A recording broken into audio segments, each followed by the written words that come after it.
Kwa jina naitwa Faustin Matiko. Nimeishi Kivule kwa miaka mingi, zaidi ya miaka 20 niko Kivule.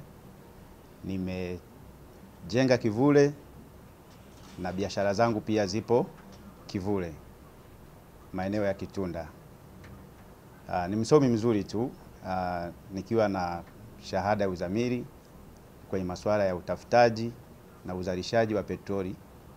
Nimefanya kazi taasisi mbalimbali hapa Tanzania, nikiwa na uzoefu wa zaidi ya miaka 15 katika masuala ya utafiti, uzalishaji na uendelezaji wa project za petroli na gesi Tanzania. Ninayo nia ya kukiomba chama changu, Chama cha Mapinduzi, ridhaa ya kuteuliwa kuwa mgombea wa ubunge jimbo jipya la Kivule. Nilikuwa mgombea wa ubunge mwaka 2020. Kwenye kura za maoni nilikuwa mtu wa pili, lakini nimegombea nafasi ya mjumbe mkutano mkuu mkoa, nafasi ambayo naishikilia mpaka sasa. Kwa hiyo uzoefu wangu ndani ya chama hauna dauti. Nimejitokeza kwa moyo mkunjufu kugombea jimbo letu jipya la Kivule. Kama mnavyofahamu, Tume ya Taifa ya Uchaguzi imetangaza majimbo mapya ya uchaguzi, Kivule ikiwa ni mojawapo. Nimeamua kugombea Kivule kwa sababu mimi ni mkazi wa Kivule, ninayajua matatizo ya Kivule.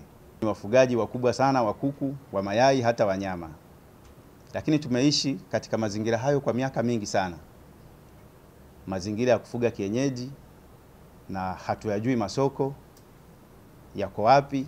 Tunaenda tunauza tu kwenye vibanda vya chips, tunarudi na kutumia baisikeli zetu. Tukatengeneza soko, tukawafundisha ndugu zetu wafugaji namna ya kupaki mayai yao vizuri, tuweze kuyauza mahotelini kama hapa tulipo, tuweze kuyauza mahotelini. Huwezi amini kwamba mayai yanayouzwa kwenye mahoteli makubwa hapa Dar es Salaam yanatoka Afrika Kusini na nchi nyingine. Lakini sisi tuna produce mayai mengi sana kutokea Kivule. Kwa nini Kivule isiwe hub ya mayai? Tutauza ndani ya Dar es Salaam, lakini tutafuta masoko nje ya nchi. Kuna visiwa vya Komoro, Ushelisheli, wanahitaji sana mayai. Tutapeleka Kongo, kokote kule ambako Air Tanzania inakwenda, tutapeleka mayai.